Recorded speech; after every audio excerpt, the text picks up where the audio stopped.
Hey everybody, welcome to my channel. Today I have a recipe that I use all the time. It is bread machine pizza dough, and it makes a 2-pound ball of dough, which I divide in half for two 1-pound pizzas, or I use it for any number of things, as you will see. So typically with a bread machine recipe, you always want to put, unless your directions say differently, but every bread machine I've had, you put your liquids on the bottom and then your flour on top, and then the yeast and salt and potentially sugar, depending on the recipe, it goes on top of everything. And this uses your dough cycle. So for my bread machine, that's number 7, and it takes about an hour and a half. But again, refer to whatever machine you have. Most machines, I would think, would have a dough cycle. You could also make this in a standing mixer if you don't have a bread machine. But so I'm putting the water in, and then I'm putting the oil in, and then the flour, and then this is a very simple recipe, and I will have the recipe card on my blog, so hit my blog down below, the link, rather than me rattling off the ingredients here. That way you can just have the recipe card. So basically just putting the flour on top.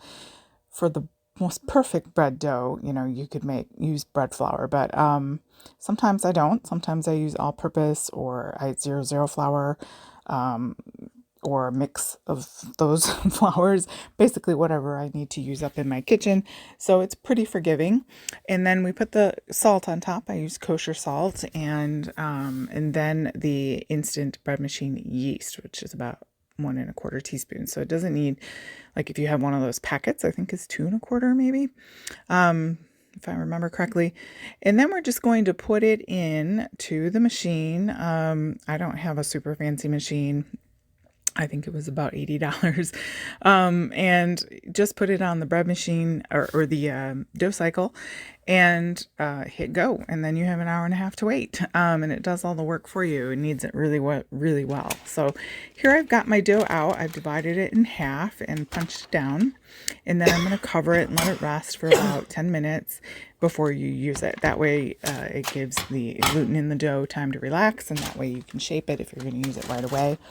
I wanted to make a bunch of freezer meal pockets, so I did that. So I took my dough and divided it into smaller portions and rolled it out, and filled it with various things like scrambled eggs. You could put cooked meats and onions and vegetarian fillings, pretty much anything. And then you roll it up, and just like you see here, and I air fried it for about 10 minutes at 400, I believe.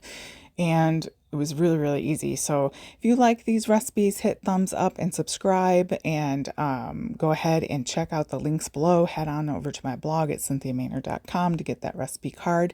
Right click and download that. Great dough for so many things, including pizza, of course. And thank you so much, guys. And I hope you have a blessed day.